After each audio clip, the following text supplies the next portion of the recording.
Nicole from Nicole Loves Nails. Welcome to my channel. So keep me in your sight, 'cause I can do this all night. So today's video I am particularly excited about, even though this is my third time recording this intro and outro. Today's video is for the newest, well, not the newest. Today's video is for the fall releases from Zoya. So this is my very first time reviewing Zoya on my YouTube channel or even on my blog. Like this is my very first time, so that's why I'm particularly excited about it. Zoya is a mainstream brand. Their polishes are in 15 ml bottles. They are 10-free, cruelty-free, as well as being vegan friendly. So I have the Classic Leathers collection, I have the Cafe Creams collection, and the Metallic Dreams collection, well, trio. So 15 polishes total. Let's just get into it. I do want to mention my puppy Sassy, who you've all met. She swiped one of the polishes from one of the collections, so I don't have a live swatch for that. So it's technically 14 live swatches, but you know, it's fine. It's fine. It's fine. I'll find it at some point. Let's get into this video. Starting with the Cafe Cremes, we have Biscuit. Zoya describes this one as a warm, milky brown mocha polish with peachy undertones. So Biscuit had a fantastic formula. It was slightly on the thicker side, but in my personal opinion, the perfect consistency for a creme polish. Spoiler alert, I loved all the formulas on every single polish in this release. Color-wise, I would say Zoya's description is very accurate. This one leans very peachy. I knew when I got this collection that this was going to be the color that I'd like the least. I think it looks nice on the nails, but this is just not the color for me personally.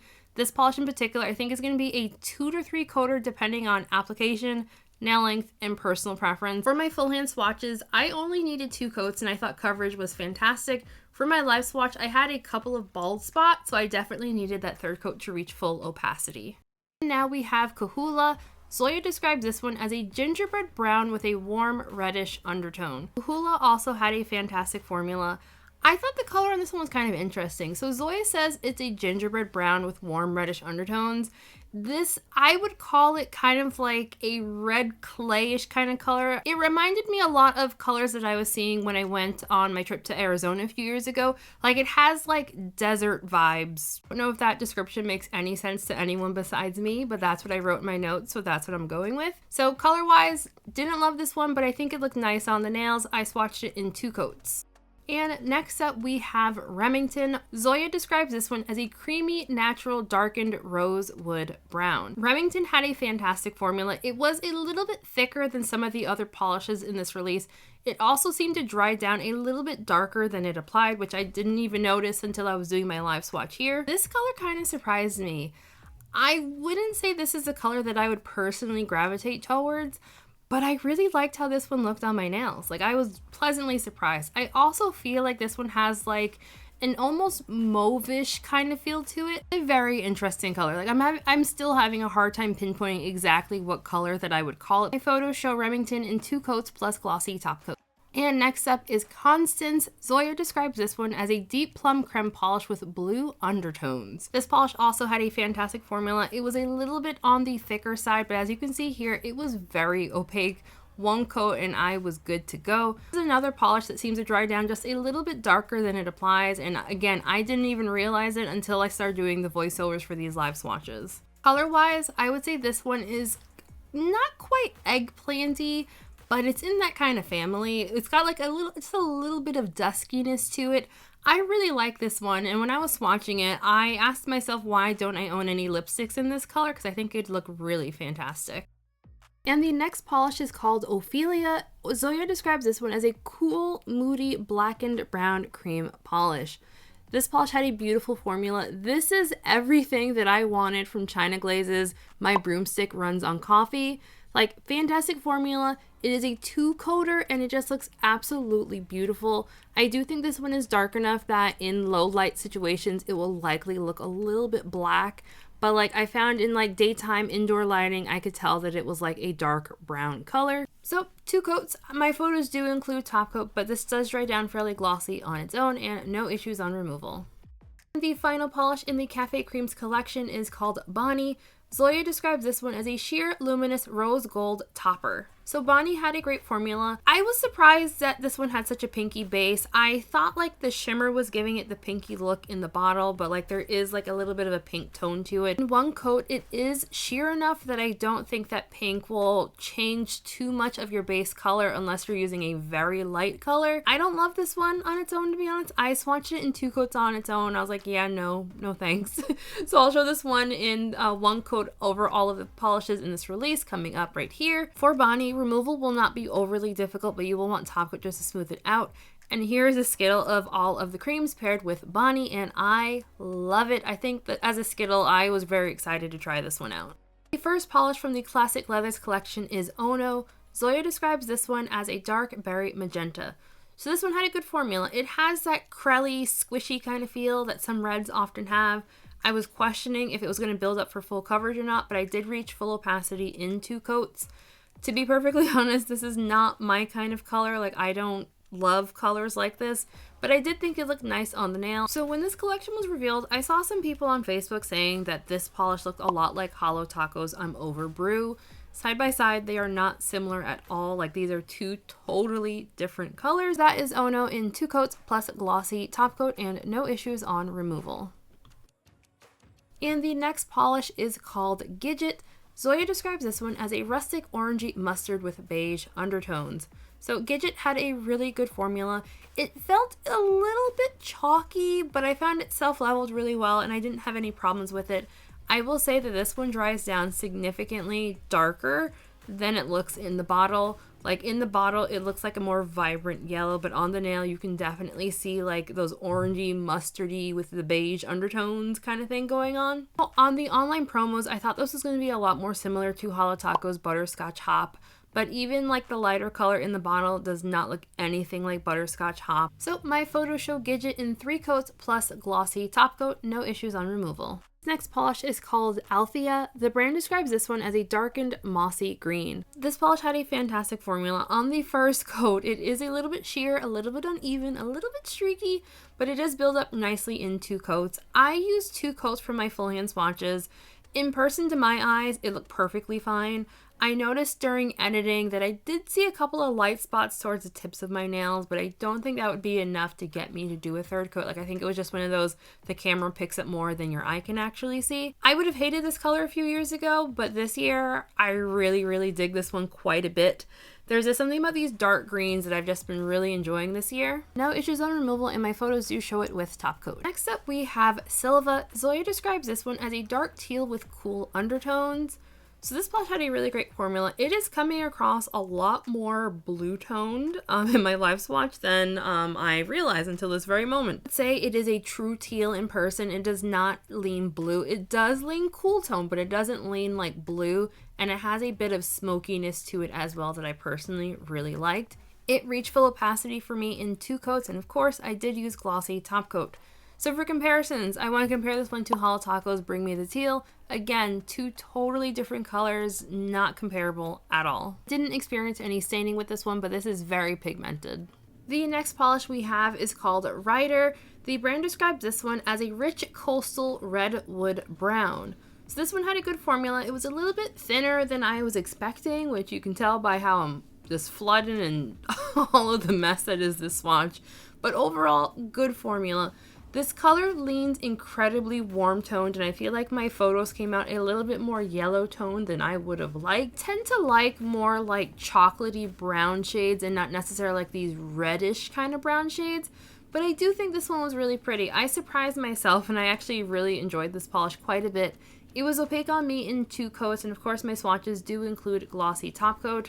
I think the one thing that would have got me to like this one more if I had used a gold topper with it, but you know, I love gold. The final polish in this collection is called Dagmar, and I apologize, but that beautiful dog you're seeing right now is the culprit on why we don't have a live swatch for this one. Sassy stole the bottle and I don't know where it is, so I can't do the live swatch. But the brand describes this one as a deep plum brown with maroon undertones. Had a fantastic formula. It was surprisingly opaque on me, not quite 1 coater, but very close, and I would not call this a brown shade at all. Like, I would say it's definitely like a deep Perry plum shade. Like, I do not see brown in this one at all. Had really great coverage. I swatched it in 2 coats plus glossy top coat. And the first polish from the Metallic Dreams trio is called Amara. The brand describes this one as a gleaming, rich chocolate brown metallic shade with copper undertones.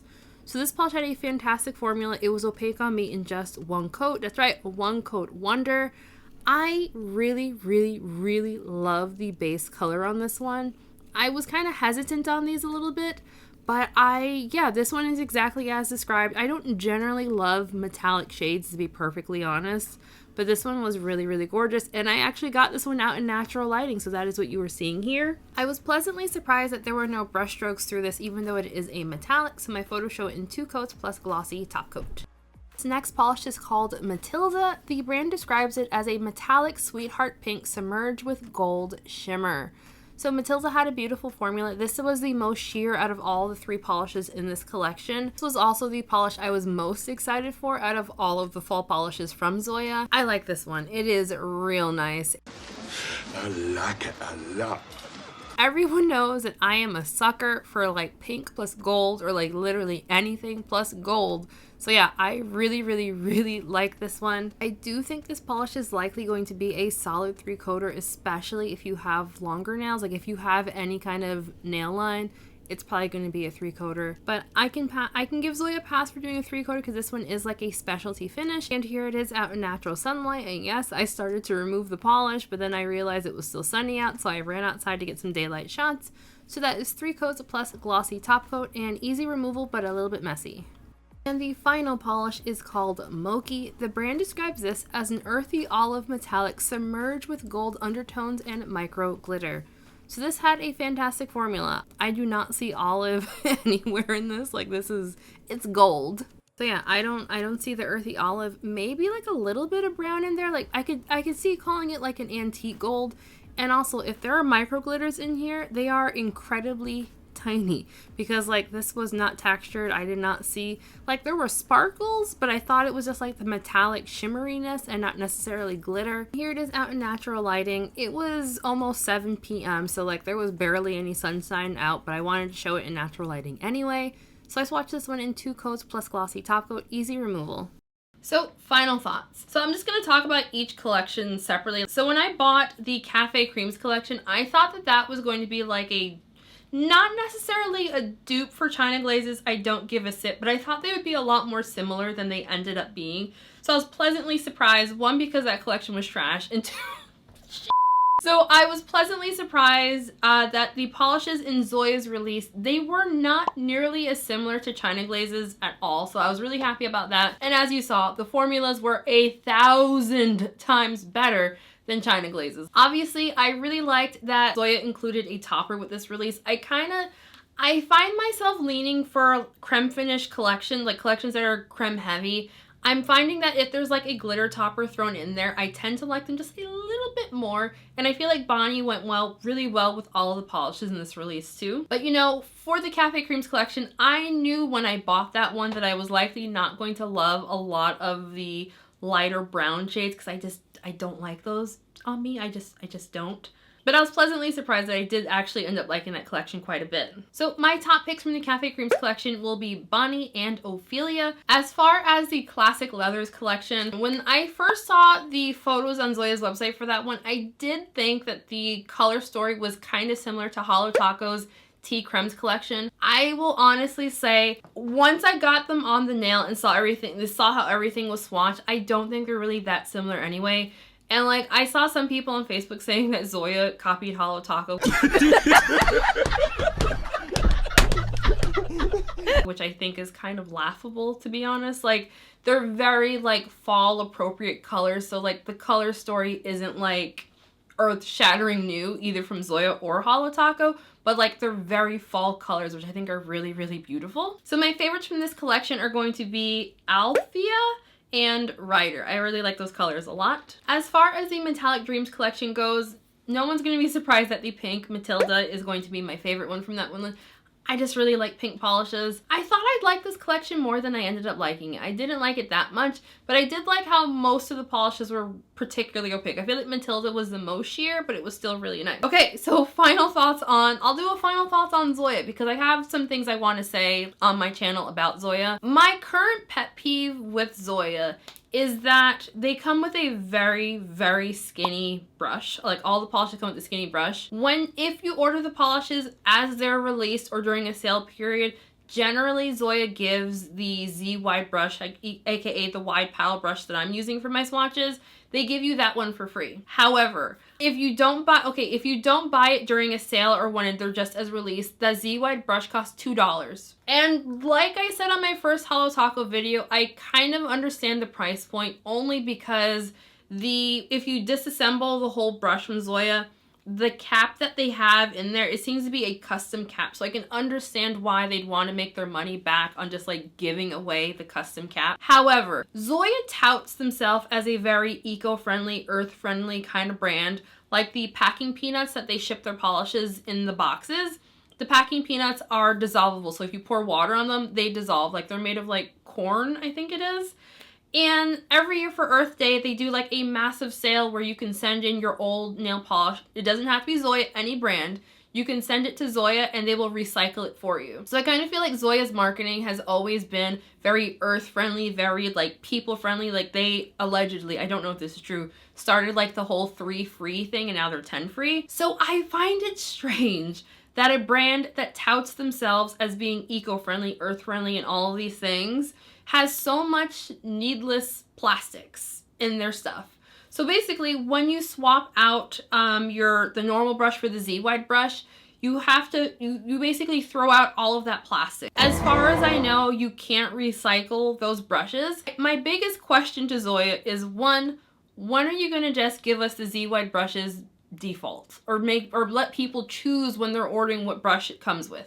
Or 2, during your Earth Day sale, why don't you make it that we can send you the old brushes that we're throwing out so you can recycle them for us, since, you know, y'all like to recycle clearly. That's what I don't understand about Zoya. Oh, no, I got another one. Another thing that I don't understand about Zoya is, I think it was this year, they changed their pricing to, let me just verify before I make stuff up. Zoya. Come on. So earlier this year, Zoya raised their prices to $12 a bottle for a 15 ml bottle, which is still a good price. I don't think it's a bad price. However, they used to be priced at, like when I first started buying Zoya, I think they were $10 a bottle. And I understand that everything has gotten more expensive now. So don't think like I'm just like crapping on a brand because they raised their prices. What I don't understand, if you are taking a loss and so you have to raise your prices to make a profit, why do we have so many sales? What was the reason? I just explained the reason. What was the reason, bitch? I am a small business owner. I am not a small business owner of nail polish.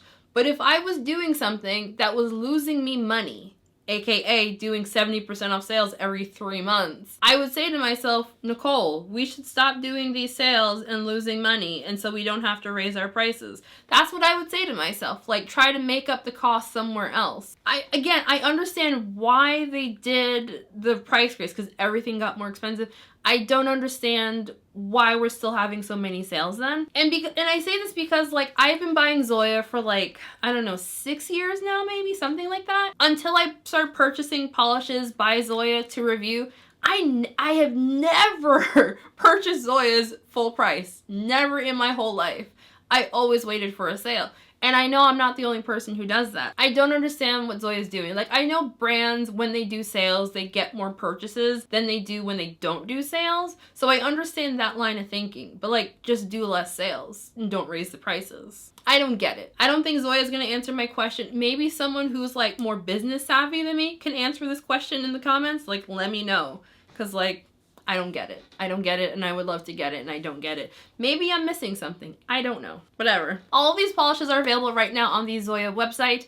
Like I mentioned, they're $12 a bottle, and they do come with a skinny brush. If you hop on a sale, you can get the Z-wide brush. I highly recommend the Z-wide brush. Like, I hate that skinny brush that Zoya does. So yes, at the time of recording, I did just receive the Zoya winter collections. Those are gonna be coming in December because I'm burnt out. If you enjoy my Zoya reviews, hit that like button. If this is your first time here, leave a comment and let me know what you think.